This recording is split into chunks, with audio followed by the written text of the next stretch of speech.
welcome back students to this second lecture of viscous fluid flow. So, where we are in the end going to derive the Navier-Stokes equation, but to be able to derive that we had to learn basic properties about the material derivative and also the rotation, what is rotation, how this angle is rotated.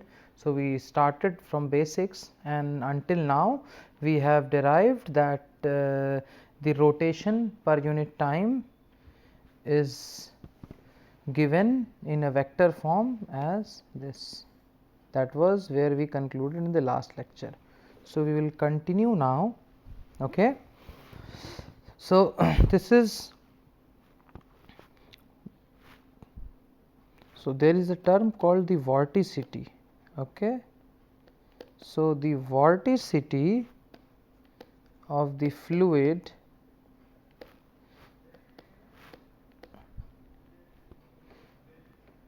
this is actually the rate of rotation. Okay. This above equation, which let us say I will name it as equation number 4. Okay. So, the vorticity of fluid given by omega in vector form is defined as curl of the velocity vector. Hence, so this is the vorticity definition and this is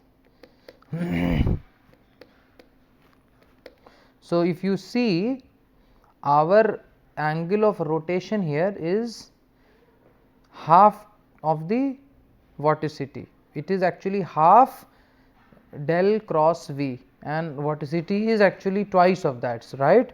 So, we can simply write 2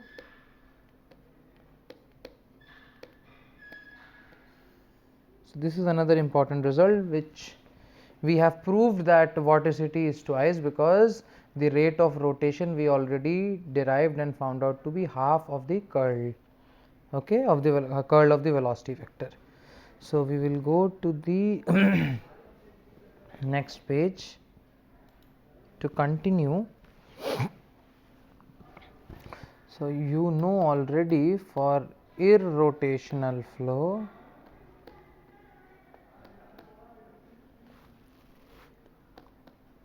omega is actually 0, all right, because that is the vorticity vector should be 0. Now, the two dimensional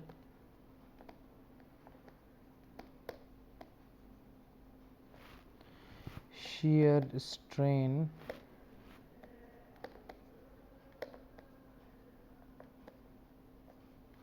is the average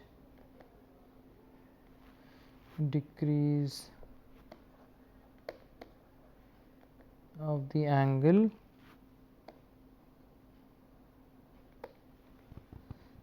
between the sides AB and BC in this figure. If you remember this figure, AB and BC, you know. So, the two dimensional shear strain is the average decrease of the angle between the side AB and BC. So, we can define this is the average. So, that is the two dimensional shear strain is average of, so half of d alpha dt plus d beta dt, right, because that is the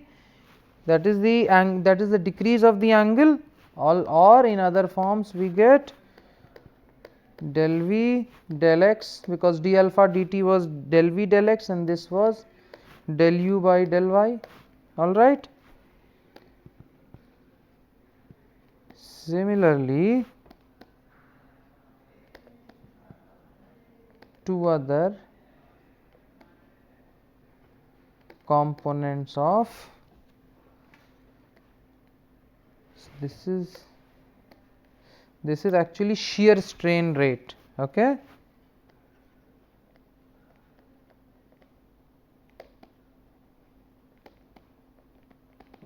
So using drawing the analogy, epsilon xy we already wrote, all right. So epsilon yz can be written as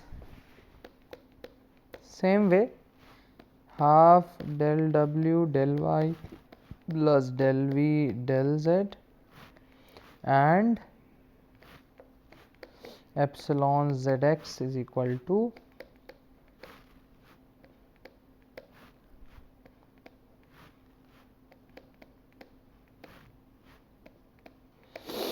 so we have written epsilon yz and epsilon zx in a similar fashion, all right.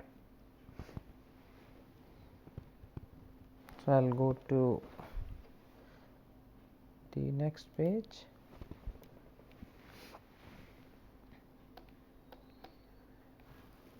So the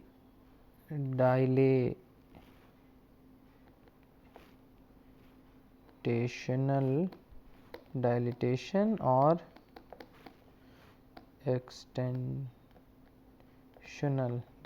or extensional strain is defined as the ratio of the the dilation or the extensional strain is defined as the rate of the change in length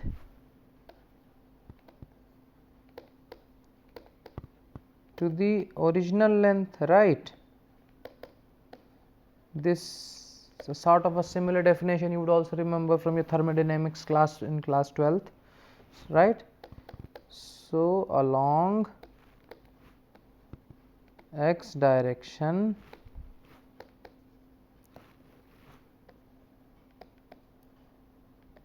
the original length was dx and the increased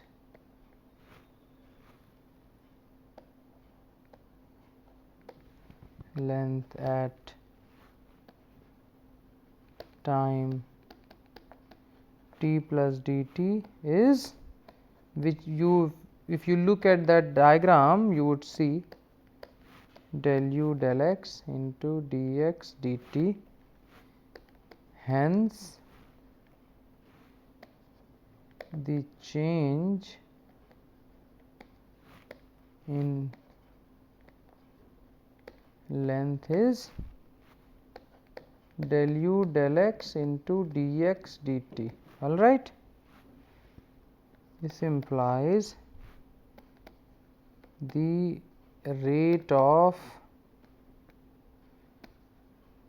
linear is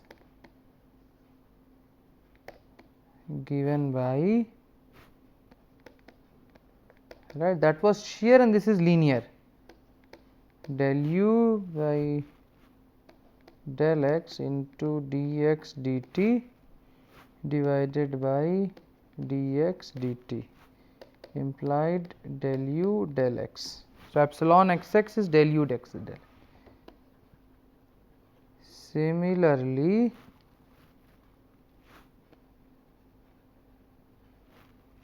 along y and z direction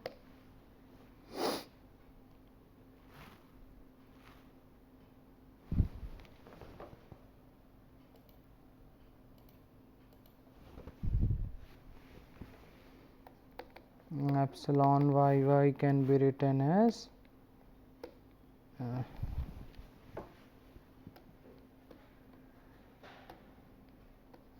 del v by del y and epsilon zz can be written as del w by del z.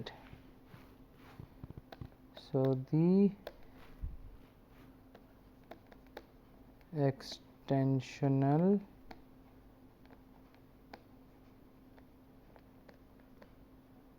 and shear strain rates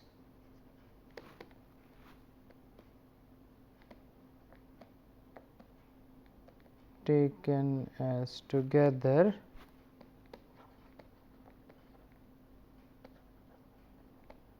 form a second order symmetric tensor epsilon ij given by, so epsilon ij, see this is quite important. Okay. So, we have actually found out the values in terms of del v, del x, del v, del y, del v, del z and other similar components. Okay.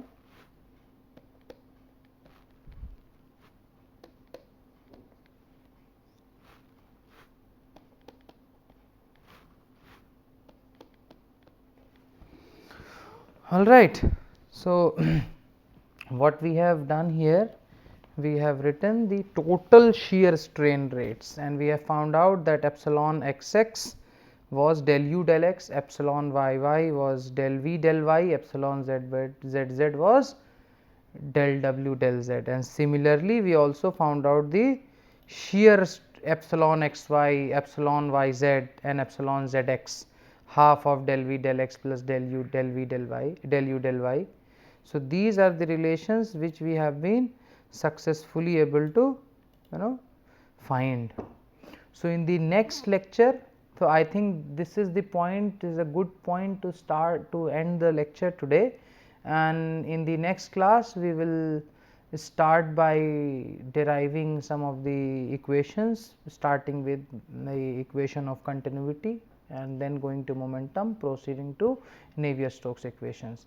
Thanks for attending listening to the lecture today, and I will see you in the next class.